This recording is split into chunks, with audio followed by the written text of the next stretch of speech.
Okay, exploring PowerShell logging, and I threw in this with TellTail. I wrote a little C# application to help look at PowerShell logs because I didn't like how the Windows Event Viewer does it for my students. So we'll play with TellTail to look at PowerShell logs today. I'm Carrie Roberts. I started out as a developer, a web app developer, and then I failed a pen test. And back in 2010, which got me interested in cybersecurity. Well, after I got depressed and wanted to quit being a developer because I failed, then I decided I should just embrace this whole learn about security thing. So I didn't fail so majorly in the future. I learned about the SANS organization that had great training. Antisiping wasn't around back then. I went to SANS and it was awesome. I loved everything I learned. It was so awesome that I kept going back for more classes. I learned about their master's program and I went and completed their master's degree, and everything was great. It's really great training. So through that, it's kind of a 2-for-1 deal. You get your degree, but on the side, you also get a bunch of certifications because the classes for the degree are the normal like week-long conference classes that everybody else also takes. And so you end up with all these certs. I have a great list of certs that I have from GIAC, which has been a great resume builder. And I am one of the Atomic Red Team maintainers. Atomic Red Team is a open source library of scripted cyber attacks. So I help maintain that. So I review contributions from the community, and part of that Atomic Red Team, they have a Invoke Atomic Red Team tool that is an execution framework. It knows how to read that library and execute it for you. That's all written in PowerShell, which is how I keep my PowerShell brushed up to some extent. And I like to give back to the community. I feel very fortunate for all the people that helped me get into information security and all the things I learned from free webcasts like this and blogs.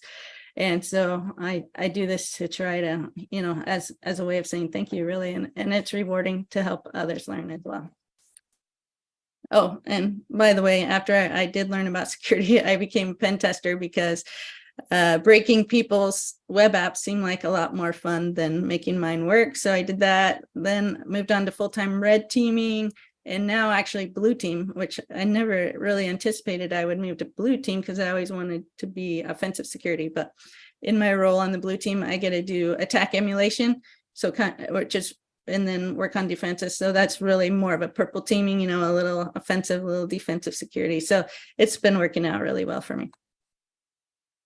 Okay, so today I'm presenting a little piece of a larger class that I teach for anti-siphon training. It's a 2-day training called PowerShell for InfoSec, What You Need to Know, where we cover all these topics you see here. But today we're focusing on just the logging. We're not going to talk about logging bypasses because it's only 1 short hour. And this logging stuff is the biggest section in the class. It's really the most important and the most involved. So it's a big section of the class, but we'll just introduce you to PowerShell logging here and get you exploring on your own with some free tools. I will be presenting from a virtual machine, a Windows virtual machine that's freely downloadable for the class, but even if you're not taking a class, I've got links here to how you download that if you wanted the same VM, but really the VM is just Windows with a few tools already put on it. I've got links at the slide at the end of how you could just download the tools that we're playing with today. If you don't want to grab the whole VM, you could just put those tools on your own VM. So just a little bit about PowerShell versions. So we have PowerShell version 5, which is shipped on Windows 10 and 11 by default. Before that, PowerShell version 4. Each of these versions introduce some things related to information security. So PowerShell version 3 gave us constrained language mode. PowerShell version 4 brought in script block logging. So logging everything that runs in a script, even passwords, if you put those in your scripts, which, there's a whole nother webcast in there about how to handle credentials better in PowerShell. And then PowerShell version 5, the latest, well, actually not the latest PowerShell version 5, but the latest version shipped with installed on Windows already is PowerShell version 5. That's Windows PowerShell. It brought us module logging and transcription logging. We'll talk about those today. Those were actually backported to version 4. So now if you're on version 4 and it's been updated, you've got module logging, transcription logging, and script block logging. There's also today, the current version of PowerShell is actually version 7. Anything after version 5 is actually PowerShell Core instead of Windows PowerShell. It's currently not coming installed on Windows by default, but PowerShell Core is cross-platform PowerShell that works on Windows, Linux, and Mac. So that's really was an amazing announcement when we learned Microsoft was going to provide that. You can run PowerShell Core alongside Windows PowerShell. So on this lab VM, I've got PowerShell Core installed as well. And if we have time at the end of the webcast, we'll look at the logging differences between Windows PowerShell default on Windows 10 and 11 and PowerShell Core and how that affects some of the logging. So here I have brought up Event Viewer. If you want to look at Event Viewer on your computer, you can just go to the Start menu. Of course, we're focused on Windows here today. So I also need to bring up Discord because I'm not keeping an eye on that. But somebody interrupt me if there's a question pending that I missed. But so Event Viewer, you can bring that up if you go to the Start menu and type Event Viewer. You bring this up, there's a log that you will find in there under application. Where's my mouse? Application and services. You'll find this Windows PowerShell log. This is the default PowerShell log that is on out of the box on Windows, but it has very little information. And we'll look at some examples. So here we have event ID 800, 600, and we'll also see some 400. So let's look at that. So as a defender, even if no additional logging like script block module and transcription logging have been enabled, you'll still have this small amount of information. So here we go. We're looking at event ID 400 in the Windows PowerShell log. And the main thing of interest that you get out of here is the PowerShell engine version. So this is PowerShell version 5.1. And that's an engine lifecycle event. And that's interesting because some attackers will try to use an older version of PowerShell that didn't support security features like script block and module logging to avoid their attack showing up in the logs, or even bypass the AMZ interface where PowerShell checks with AV whether it gets a thumbs up or thumbs down about whether a command or a script is malicious or not. So we can look for PowerShell downgrade attacks by looking in this default log for these engine lifecycle events to see, oh, did somebody start up PowerShell version 2 or 3, for example. Next, we have event ID 600, which is a provider lifecycle. So PowerShell has things called providers that help you access event environment variables for Windows, keeps track of your variables in your current session, gives you access to the file system, to the registry, all through a provider. And so all this log does is say, like, basically every time you start PowerShell, it'll say this provider started, this provider started, this provider. There's like 5 or 6 providers just by default if you don't add any other providers, and it'll just say it started. So it's really, I haven't found a good use for it, but so you get like these 6 provider lifecycle events that say something started. Not real helpful from our perspective. And then we have our event ID 800 here, which are pipeline execution details. So here something was, a script was called using add type. So they made a call to the add type commandlet and it logged it here. So that ends up coming in to being logged because it's considered suspicious. So PowerShell will log a little bit of details about things if it considers things specific, if it's suspicious. And so I've got a list here in one of the slides of everything it considers suspicious, and that's based on a commandment you call or just straight up a certain string that they don't want you to type. So we'll look at what that is, because you're able to get that from PowerShell, and add type is one of those things. And that's what you get from the default logging. It's really not a lot of information. This is talking about downgrades. So if we downgraded to PowerShell version 3 as an attacker, we started at PowerShell version 3 instead of version 5, and these things can coexist.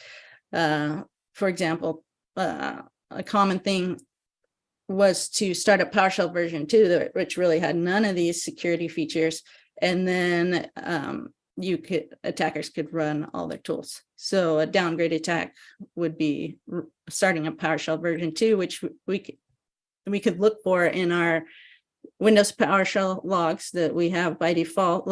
This is an example search given by Lee Holmes from Microsoft, how we could use PowerShell to look for it in the Windows PowerShell log for event ID 400. And then he's got a regular expression here that looks for any version of PowerShell. So that engine lifecycle event, anything less than version 5. So when you start dropping off those security features in PowerShell. And then he also provides some commands for how to disable PowerShell version 2 in your environment. So you can make sure that if somebody tries to start up PowerShell version 2, which you could do with PowerShell-V2, that they wouldn't be able to. So here's an example. The PowerShell version 2 isn't installed, and so they wouldn't be able to do that downgrade attack without that version installed. So here's the list of things that PowerShell considers suspicious. So if you make call to add type or get field or non-public, these aren't functions. These are just strings that might show up in a command. So if it sees any of these, I've highlighted these because we're going to do some examples today using these suspicious functions. And we're not actually doing anything malicious, but PowerShell doesn't actually know that. It just knows that a lot of attack tools use these suspicious words, and so if we keep an eye on those, we might be able to log some attacks. Okay, so there's 3 optional logs that we're going to talk about today: script block logging, module logging, and transcription logging. So and those are not turned on by default, so we'll talk about how to turn them on. So script block logs go into a different log. So if you go into Event Viewer, where we were just looking into that PowerShell, what was it called?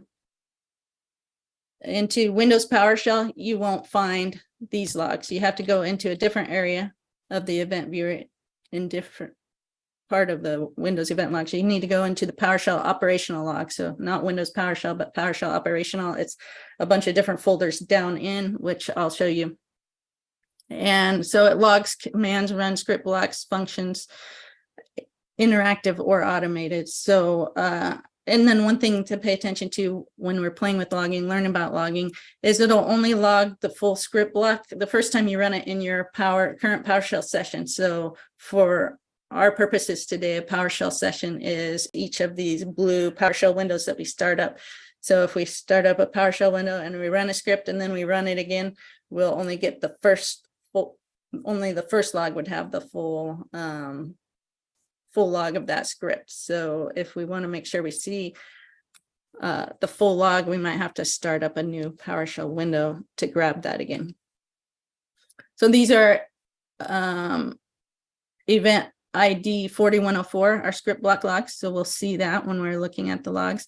And there's also another optional logging in addition, 4105 and 4106, which just says all this does is say a script started, a script stopped, a script started, a script stopped. It's actually really annoying when you have this turned on, because the majority of your logs are full of these some started, some stopped, some started, some stopped, and you can't really get to the meat of what's really in there. So I usually don't recommend having that on, and it's minimally helpful and fills up your logs. So Here's the big long registry key for enabling script block logging. I've got a script that you can just put in a number for what log you want to turn on, and it does it just because it's a pain to keep track of where in the registry to go. I mean, the script will show you where to go if you really want those details, but it just makes it easy for us today. Here's an example of a suspicious script block logging. So like we talked about for the Windows PowerShell log, PowerShell will log anything that's suspicious, not only in that minimalistic log we already looked at, but even in the script block logs. So you might have script block logs on a system, even though you've never enabled script block logging. So that's a feature that got added in PowerShell version 5, that they're going to script block log anything suspicious, you know, using one of these keywords regardless. So even, yeah, so if you're an incident responder and you're like, well, I'm not even going to go check the script block logs because I know we don't enable script block logging. Well, you should go check, because anything that's suspicious, which an attack is likely to trigger, some of that is going to be there in your script block logs. So here we ran a sample suspicious script, which we can see what it looks like here. It's just using add type here. And this is what we get in our log. So we get this whole script here. Even though it didn't show up on the command line, I've catted it out here on the screen so we could see what it is. But all we actually typed on the command line was run the suspicious script. We didn't see what it is. And so we get that here. So I think this is a good point to jump out and go into our lab demo VM and just see some of this stuff in action. So I posted in, or we posted in the webcast slides. You've got a link to these slides, which is the slides I'm going through, and also an Exploring PowerShell Logging Lab, which is a written version of everything I'm going over today, which you could take after the class and work through everything that we're showing. So the name of this webcast is using TellTail to look at PowerShell logs. So first we'll remind ourselves why we don't like the event viewer for this. I'm going to bring up the event viewer. And I'm going to go into applications and services. It's a little slow. You first click on that and you're like, how come I don't have any application and services logs? But it just takes a minute to load and expand.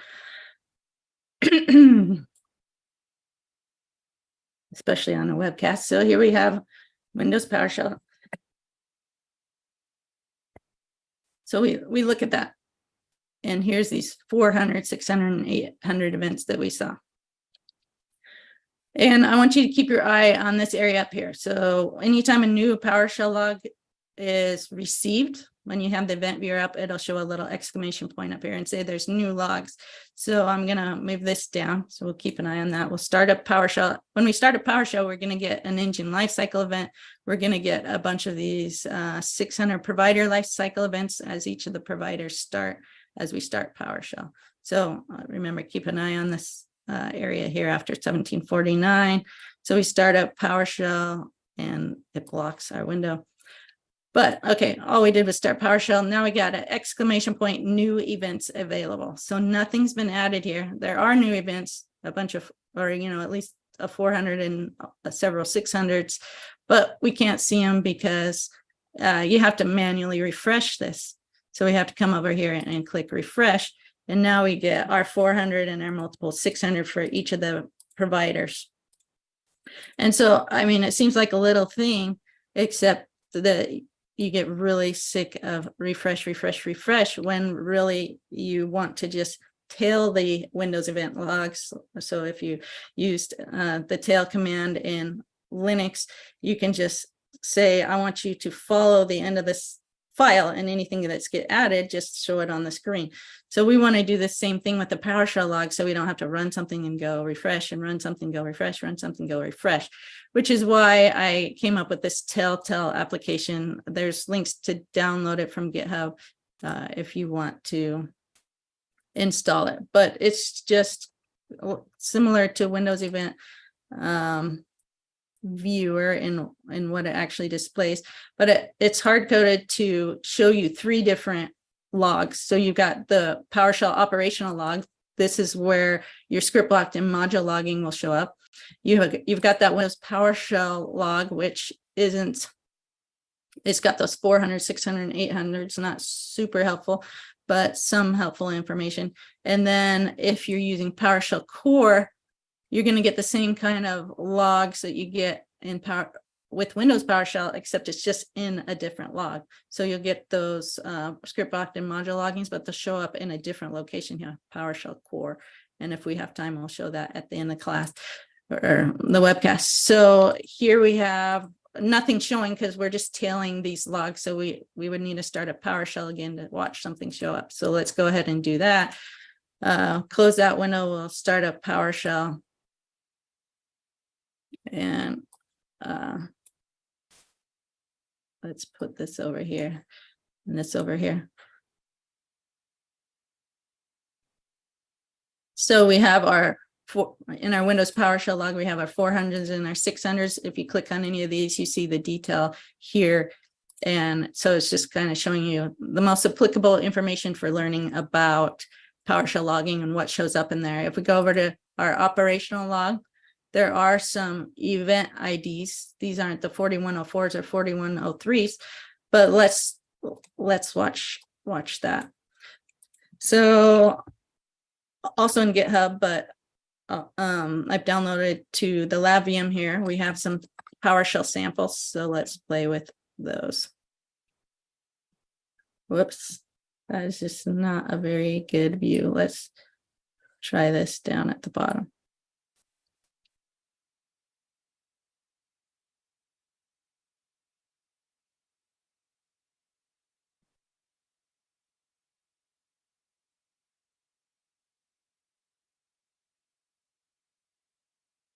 Yeah, it's not cooperating. Okay, here we go.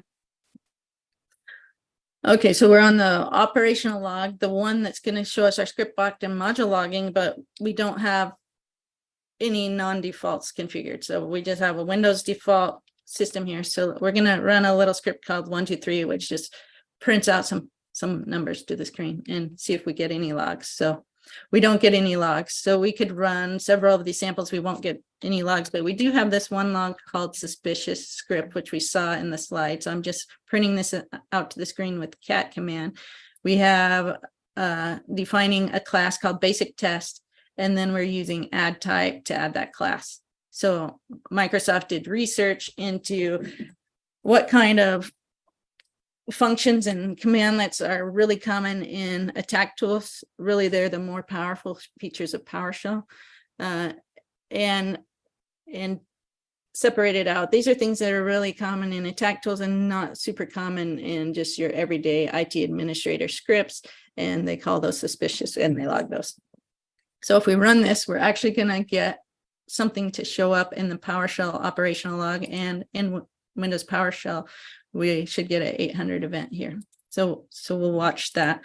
We'll watch that log here. So let's run the suspicious script.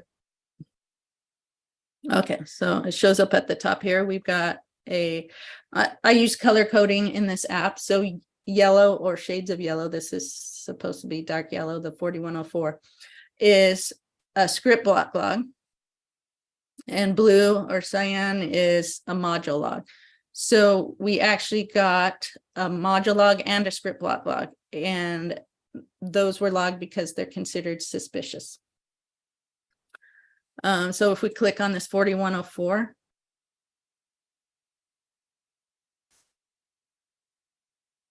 we see this entire contents of our suspicious script here, even with the comments and everything. So we have a full log of everything that was run. And we have the same thing.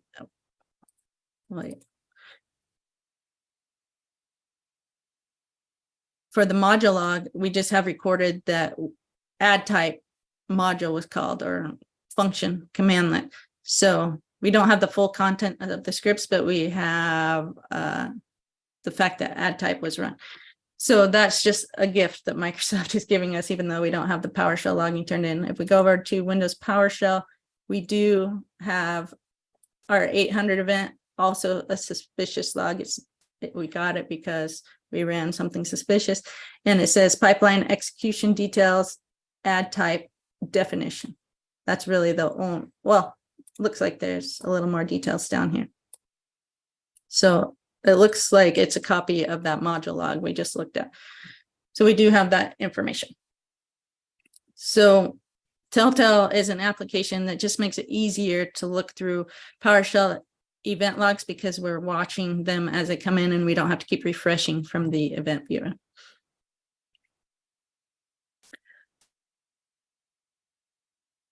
So let's see, turn on some other logging. So also in that GitHub repository that I linked to in the slides, there's a tool that displays a log menu. So I'm going to click this here. It's going to start up a PowerShell menu. And so we're getting some logs over here because I'm starting up this log menu tool. But what this does is instead of you having to remember all the registry keys and what to change them to turn logging on and off, it's just got some quick options for you. So we've got this option 3, which will show us our current log settings. So option 3, this is default logging on Windows. So script block logging is not configured. So the registry key isn't there. And so it's just going to do whatever the default is. So module logging not configured.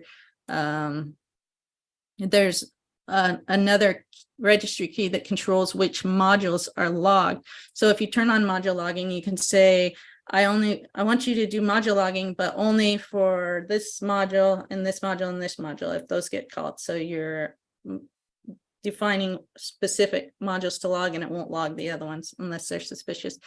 Transcription logging, which we haven't talked about yet, we'll talk about at the end, is not configured. So we're not keeping transcription logs. And there's some other registry keys that control where your transcription logs are written. We're going to put them in this PS transcripts folder just to look at them. So that's the default. So let's say we want to turn on, I'm going to say all reasonable logging because I think that the start stop logging is unreasonable because your log's completely full of something started, something stopped.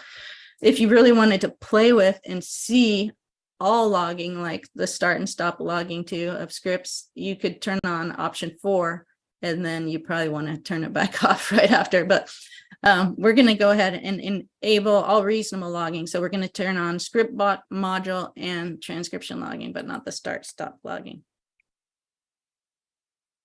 So I'm going to say option 1, and really this is just setting registry keys for you without you having to find them. So now we've got everything enabled. We're logging all modules and we've got that. But one important thing to realize is that when PowerShell starts, so we already have this PowerShell window open over here. When it starts is when it reads the registry settings for what the logging should be. So we have enabled script block module and transcription logging, but this PowerShell window doesn't know it. It's not going to go back and check those registry keys. So none of the changes we just make will have effect in this window. So we always have to remember to start up, and I'm going to close that PowerShell window, start up a new PowerShell window so that it will have logging enabled. So in this PowerShell window, we have all of our logging enabled. So we're starting to see more events here. Let's see, what are we in? This is the PowerShell window, Windows PowerShell log, that default log that's always on. That's not going to show anything more than it always does. But if we go over to Windows PowerShell, we'll start seeing more logs. So up here at the top, the newest stuff is at the top. So we already see some stuff showing up from having started this window. We see a command invocation that, remember the cyan here is module logs. So something called set strict mode and something called get variable. We didn't actually do that. We just started PowerShell, but PowerShell makes some calls to modules as it starts, including get variable and set strict mode. So you'll see some things that you're not doing specifically, but PowerShell is doing, so you'll see that. And as kind of a side note, in class, we play with Visual Studio. Visual Studio does a lot of things with PowerShell in the background. So if you have Visual Studio going while you're trying to watch these logs, it'll be going crazy. So just be aware, you know, try to have your other things shut down when you're trying to just understand what different changes do to your PowerShell logs. Okay, so let's go and do some more, run some more samples.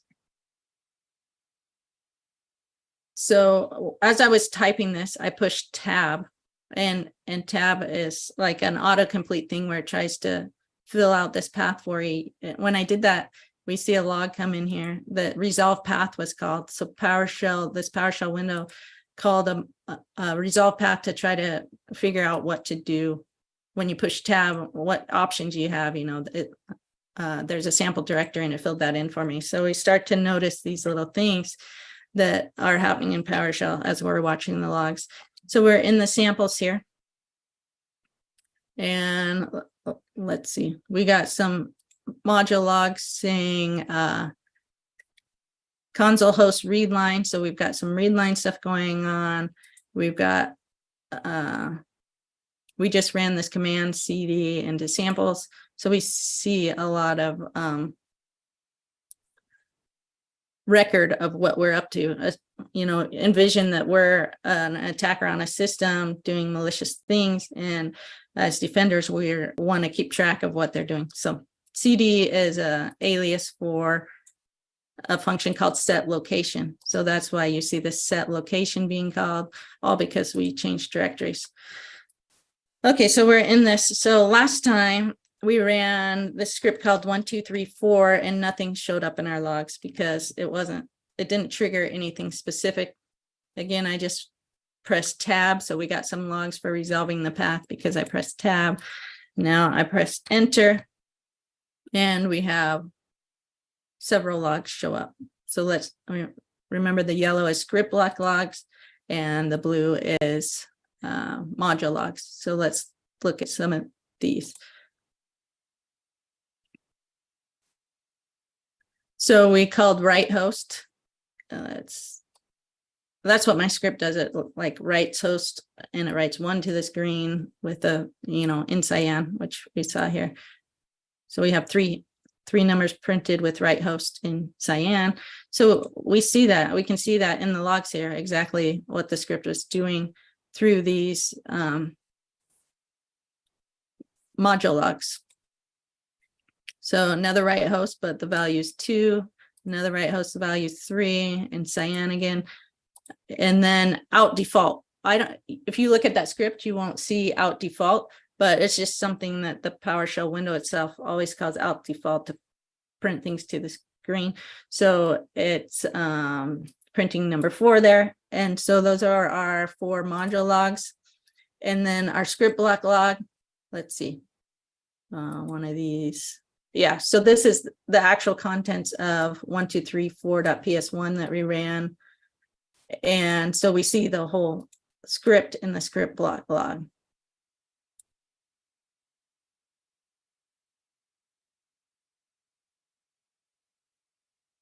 So I was wrong. We only called write host on 2 and 3, but because we're referencing the variable X here, it just prints it out to the screen as well. So kind of like a write host mechanism.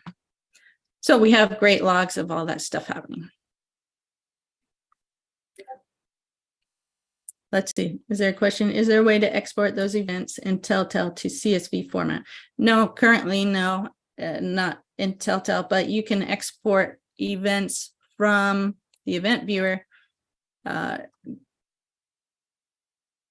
and you'll get an EVTX file, which there's tools to convert those into XML or CSV files. So you've got that. But one thing, let's see, are we going to have time? We probably have time.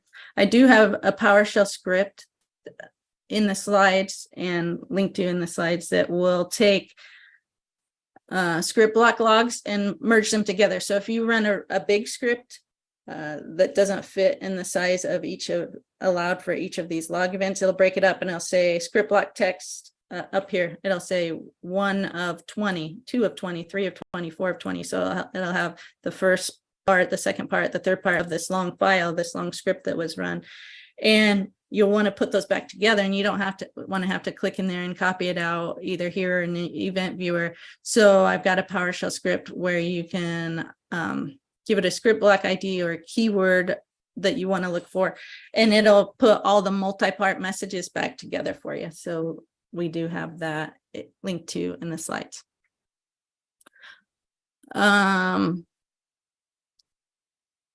So since we don't have a ton of time today, we can't go through a lot of examples of what's going to show up in the logs and what isn't. But TellTail is just nice to see the logs in a way that you don't have to refresh. I also have, so I will admit that it's TellTail. When I started running bigger scripts, like in the PowerShell class, we run 10 popular attack tools. For example, we run invoke invade, which is an attack tool. We run invoke obfuscation. When you run these really big scripts with TellTail running, it just can't keep up. So it's constantly streaming your events to the top of the screen. You try to click on some to see what it is, and it won't take the time to update this. So I also provide a console-based version of the Tailor, which will keep up with these big scripts. So, and again, that's on GitHub, but it's installed by default. It's called this TellTail PowerShell operational log. So you run that, and then anything you do over here shows up in the same way: yellow for script block logs, blue, cyan for module logs, and you see everything printed out. It's not like a row by a row, and it's a little harder to tell, you know, if we run something else, how far back to scroll to see. But we've got those options. There's a Tail PowerShell operational log, and there's also a PowerShell core log tailer. So if we were using PowerShell core, we would want to do that to tail the logs. So you got a couple different tail options if the GUI version isn't keeping up for you. Now let's take some time to talk about transcription logging. So transcription logging is an over-the-shoulder type logging, meaning you get to see everything the attacker was seeing in their PowerShell window as they were doing something. So if we had a transcription log of this window, we would see exactly this. We would see that they ran or they CD'd into samples, and they ran 1, 2, 3, 4, which printed out 1, 2, 3, 4 to the screen. But if they run something like here, the suspicious script, it just ran that, and there is no output. So we won't see what we saw. We won't see the contents of the suspicious script. We just know that they called the script called suspicious script from that location. So anything, any commands entered here and any output to the screen shows up in transcription logs. So, I mean, you can clearly see that this wouldn't be as helpful as if you had the full script log with script block logging, but it is an interesting view. So you're seeing what the attacker sees. So maybe they're doing reconnaissance and they're printing out file shares, and you see the list of file shares go by, and they pick a file share and they connect to it, and they start looking through files. So you get this over the shoulder view. So in our log menu here, it says we enabled transcription logging before we ran that last PowerShell window, and all of our logs are showing up in PowerShell transcripts folder. So let's go over to there. So we have PowerShell transcripts, and here a folder gets created for each day. So here we have today's folder, and a file gets created for each PowerShell session or window. So we created one when we started up that first PowerShell window. We created one when we started up this one. Let's see what's the most recently modified. 1231.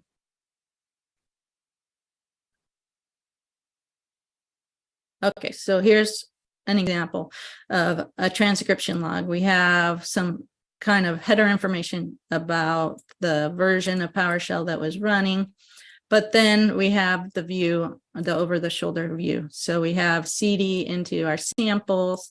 We have the fact that we called 1, 2, 3, 4, and it printed 1, 2, 3, 4 to the screen. So we see that matches up with our window here. And that's what transcription logging is. We're just logging to a local folder. So an attacker could go and erase that folder or modify that folder. So ideally, if you're in a corporate environment and you're the blue team or InfoSec team who's trying to keep track of these logs for investigation purposes, you would want to store these somewhere where it's a write-only location and somewhere where you can collect these centrally. Okay, so we're going to go back to our slideshow here. We talked about suspicious script block logging. We ended up with ad type being logged in here. We ended up, just from running the suspicious script. We enabled script block logging, and then we got everything logged, even if it wasn't suspicious. So here we're running a basic script, which isn't suspicious. All it does is write host basic script to the screen. And then in our script block log, we see that whole script here, write host basic script. So we're getting full logs regardless of whether it's suspicious. Start stop logging. This is what it looks like. If you turn that on using this LabVM or the tools from the GitHub, it will show those logs in green and red. So you'll see a bunch of green and red that says this script block started and then this script block stopped. So it really will overtake your whole log with start and stop messages like this. Module logging. It also goes into the PowerShell operational log as event 4103, and for us, they show up as cyan. And this is an example of all of a module log. So here it just says write host was called, and then it gives the value that was called with it, which is basic scripts. Transcription logging, so there's the registry keys, but you could use that little PowerShell script to set this for you. It's the over-the-shoulder logging that we just looked at. And this is the part, let's see, we got 15 minutes left. So this is the part I was talking about. We can merge script block logs together. So in this example, I ran the attack tool called invoke env. So I knew that the script I was looking for had a keyword of env. And so for that, it created several multi-part logs. So here's a 2-part log, a 4-part log, and a 19-part log. So the full, one of the bigger scripts that runs when you invoke env has 19 parts in the Windows event log. So that would be hard to go and copy paste all the pieces out into a file in order. And so with this merge script block logs, you can just tell it, I want to look for a certain keyword. Searching through the Windows event logs for a keyword is slow. So you have this option to, if you've already ran this once with looking for env, you can just keep reusing the events it already found. So it wouldn't find any new env events, but you can keep exporting based on those events you have cached. So that's why I'm using use cached events. And I'm searching through the Windows log for anything, any log that has the word env. And then any log that it finds, any script block ID that it finds with env in it, it'll say, oh, this script block has something to do with env or has the keyword env. And that script block has 2 parts, 4 parts, 19 parts. So I'm going to take all of those script blocks. I'm going to do another search to get all the parts. And then I'm going to merge them together and write them out to the local directory by their script block ID. So here we got the B0A77. It writes it to the local directory with the script blocked ID.txt. So now we have all these env related scripts logs pieced back together into text files that we can review the entire script. So that's handy for that. Okay, now that I'm paying attention to Discord, I do see some questions that just scrolled off. So the CLI version runs on PowerShell core. If I have EVTX files, I could run it on a Linux machine with PowerShell core. The CLI version of, I think you're talking about this PowerShell core logtail. No, all three of these logtail things that I have on the lab VM are all Windows specific. They won't tell the PowerShell core log on Windows or Mac.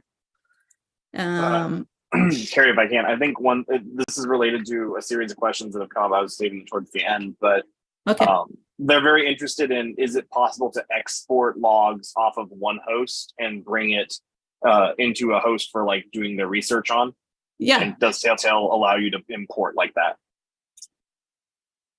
No, TellTail doesn't.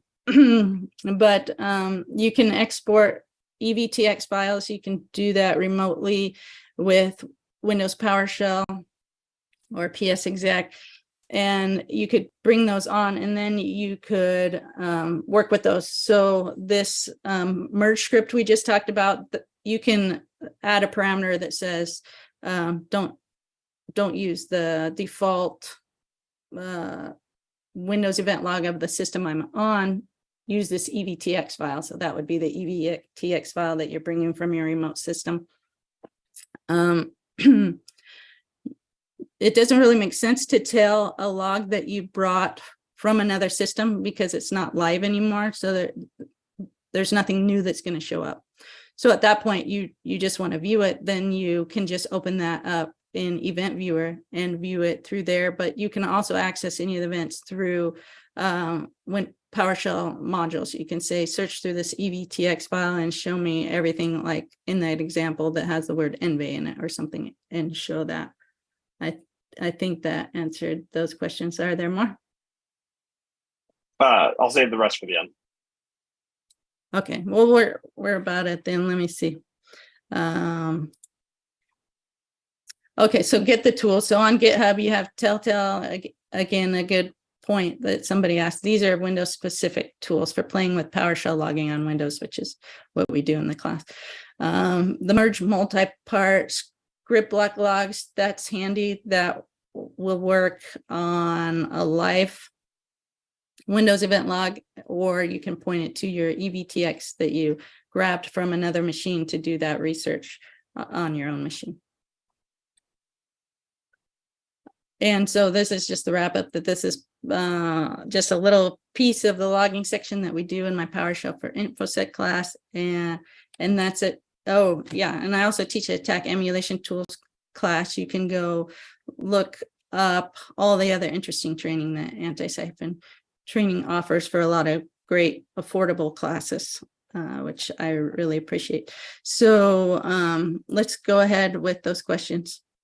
All right. The one I got right here on the screen, I think you and I kind of know the answer to this one, but it'd be good to explain it. They're asking, just curious, what would you say the main difference between TellTail and Sysmon would be?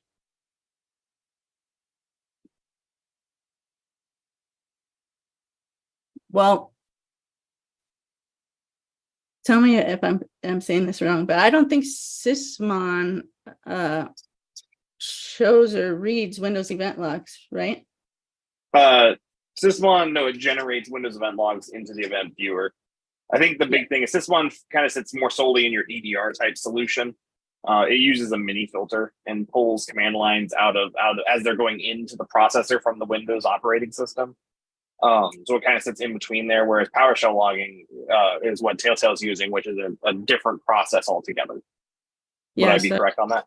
Yeah, so they're just kind of two different animals. So Sysmon being something that monitors command lines and throws them into the Windows event log, and TellTail is just watching logs as they're put in. So they're kind of related in that TellTail could see things that Sysmon puts in there, except I also don't think that Sysmon puts things in the three logs that we are looking at into the it puts it into its own operational log. Yeah, and then TellTail's only looking at the PowerShell logs, which only PowerShell writes to those logs. So that's the difference. What would you say the best log size for your PowerShell logs should be? Oh, I took out that that slide from the class, and it's not in this one, but Mandiant has a blog post where they give some advice on that.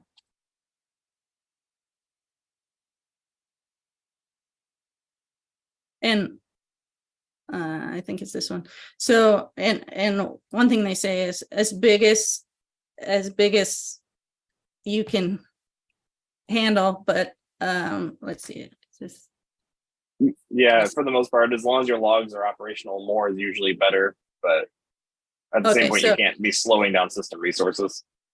So they talk about you want to keep enough logs to be able to look back a reasonable amount of time. So if you keep the default log size of 15 megabytes, somebody actively using PowerShell, you're only going to be able to, like, let's say, there's an incident, you want to go look at it, but you've only got it half an hour's worth of logging before it rolled over. So, I mean, that would have to be super fast response to get there in time to look at the logs before they rolled off. Where if you can increase that, you could get 4 hours worth, and that gives you more time, or a day's worth to look back through before you lose it. So you have more time to know there's something to investigate and go investigating it. So here Mania says this size of the PowerShell event log should be increased to 1 gigabyte, so from the 15 megabytes, so or as large as your organization will allow. You're trying not to affect the system performance.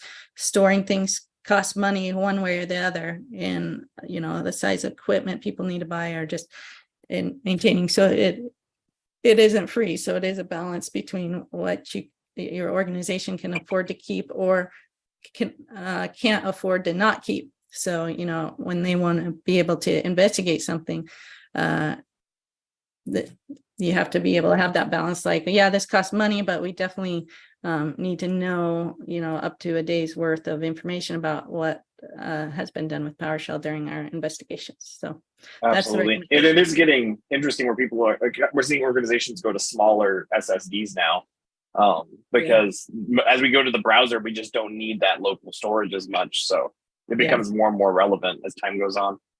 Matt has an interesting question here. It's kind of a longer question, so I'm going to paraphrase.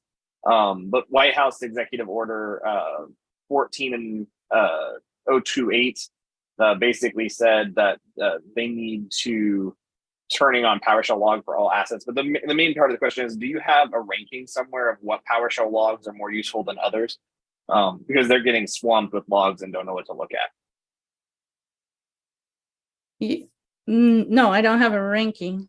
I mean, I know that what we showed today with scriptbox and module logging, if I had to leave one out, I'd leave out the transcription logging.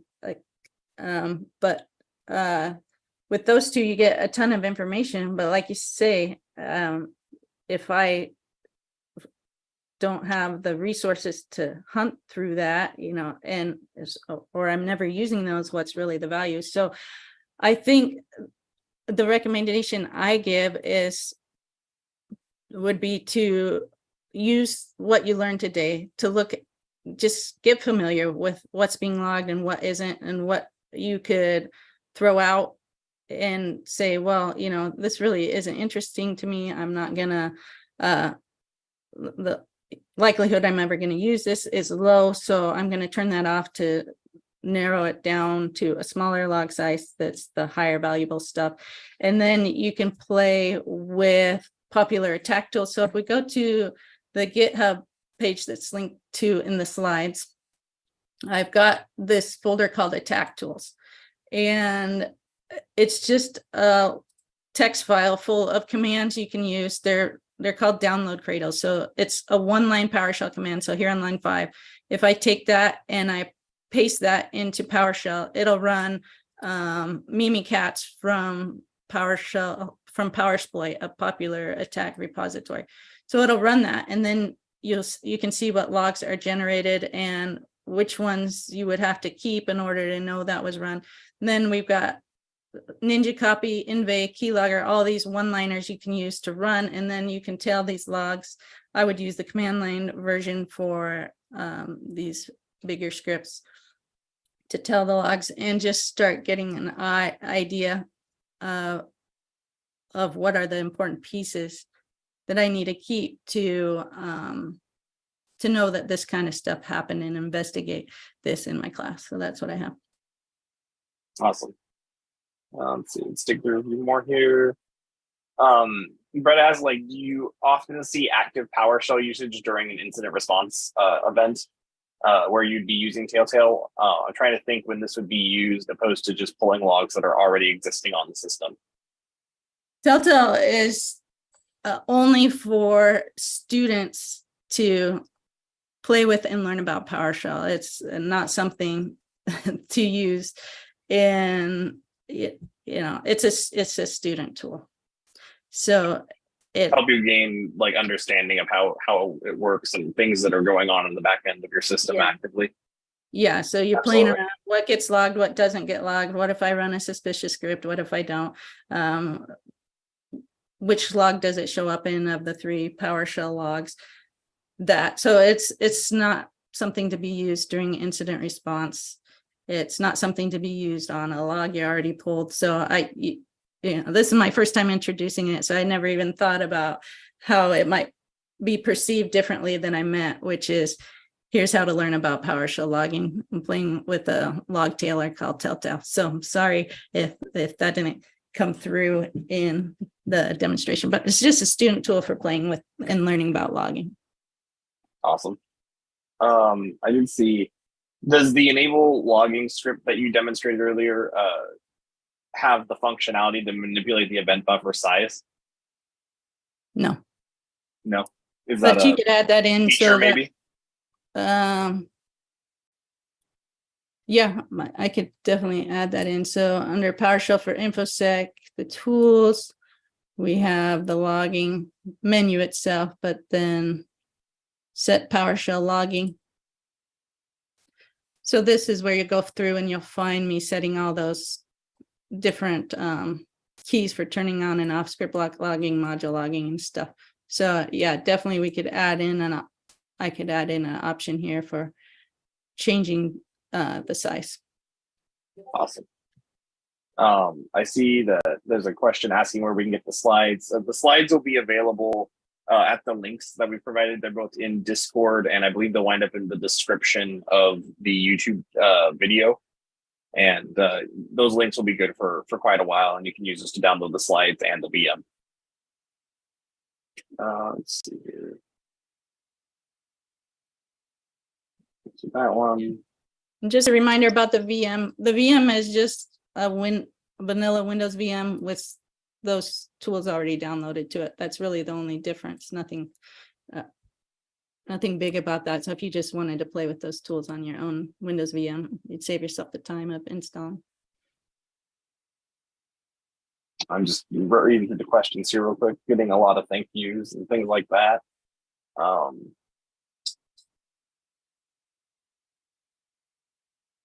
No, I think that's most of our questions there, Carrie. With that, I see that we're at the top of the hour, so that is the end of the official webcast. I see Ryan, it looks like, also just put the slide links in the chat for Zoom if you're on there. And so we'd like to thank you for coming. Make sure to check out Carrie's class that she's teaching at Wild West Hacking Fest and on Antisiping. And yeah, from there, we're going to talk afterwards, Kyle, or? Yeah, actually, what we wanted to do was, for any of you that are interested in learning more about our training or want to look at some of the classes that we have, or even just have any questions about how you can bring this to your workplace, please post Sasquatch in your most creative way possible on the Discord channel. And I'll take all that in. I'll send you a private message and get you hooked up with whatever you need. So ready, set, go.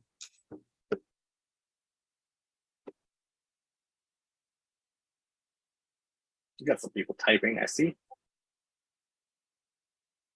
There is one other question very here, impressed. Carrie. Is there any downside to disabling PowerShell downgrade attacks? Like disable the ability to downgrade the shell? Well, there are oftentimes legacy applications and environments that break if you Right. do that. So it does. But I take think some that's testing. But I think that's the thing with downgrade attacks in general. Whenever in theory, yeah, it should be great to be able to disable them, but you're going to cause someone who's been running a PowerShell V2 script that pulls this obscure API for accounting and makes it into a CSV doc that is used by like the CFO to calculate whether or not the company makes money or not. yeah, That's a where you'll great run into those example. problems. Yeah, I have never seen anything like that at all. I just completely made that all up. No, actually, it's usually a VBS script inside of an Excel document. But yeah, that's also the thing when Microsoft started saying they were going to disable Visual Basic scripts in as macros. I was like, you're going to break every accounting department's like systems just right there. So, all right, Kyle, you got But your at a you got some minimum, you could Sasquatches log there. that, and if you keep track that you've got some people in finance that use scripts and are using version 2, but nobody else is, then you could just set something up that watches for that outside of that and say, hey, why is somebody over in engineering doing this with version 2 all of a sudden? And then that becomes interesting. Yes, absolutely. Oh, I see someone's asking if we can go back to barbecue conversations now, Kyle. Yes. Well, before we go there, also, if you are not on Discord, if you want to put Sasquatch in the Q&A, that'll trigger me to reach out to you as well. So I missed it. What does Sasquatch do for people? it means that they're interested in getting some training or learning about our training classes or something like that. Oh, okay. We did it last week and we got a really great response. I think we had like 30 people say Sasquatch because they wanted to hear about training. So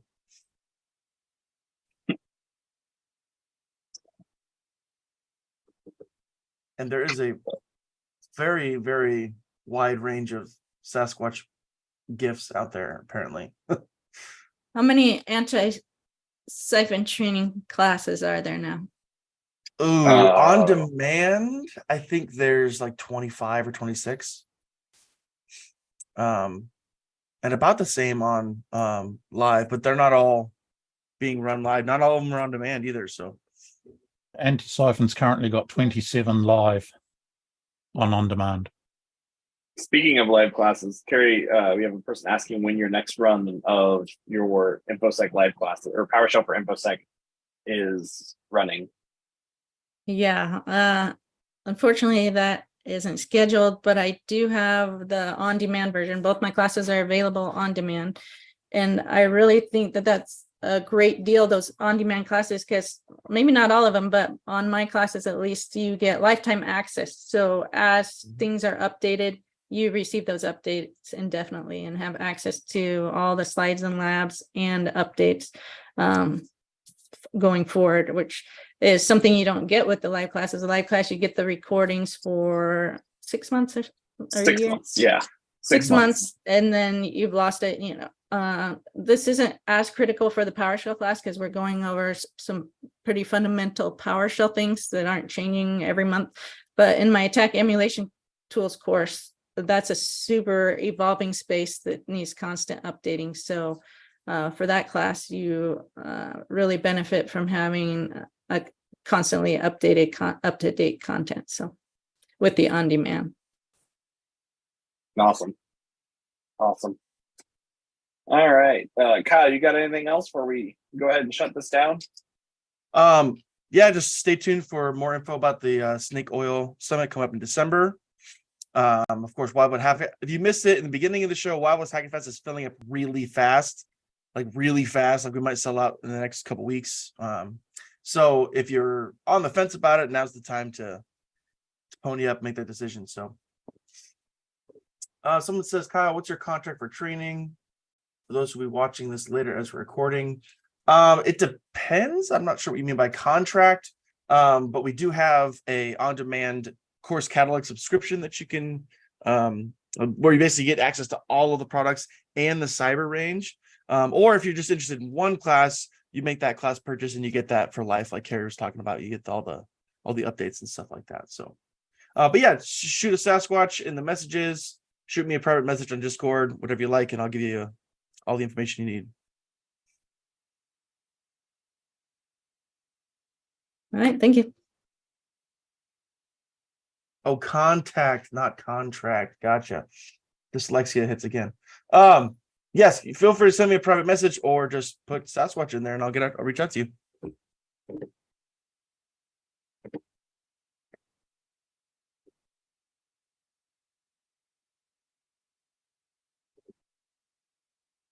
Am I back?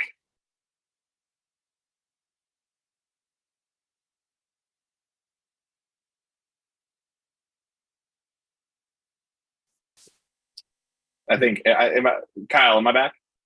Yeah, you're back. Oh, my bad. Okay, that was the weirdest thing. Zoom just completely just went down on me. So anyhow, so Kyle, are you done? Sorry, I gotta recoup after that. Okay, cool. Yeah, just watching the Sasquatches pour in. So sweet. Yes, thank you, Carrie, for the talk today. Thank you to all of you who attended. Until then, go forth and do good things, and we'll see you later. See you, everybody. Kill with fire, Ryan.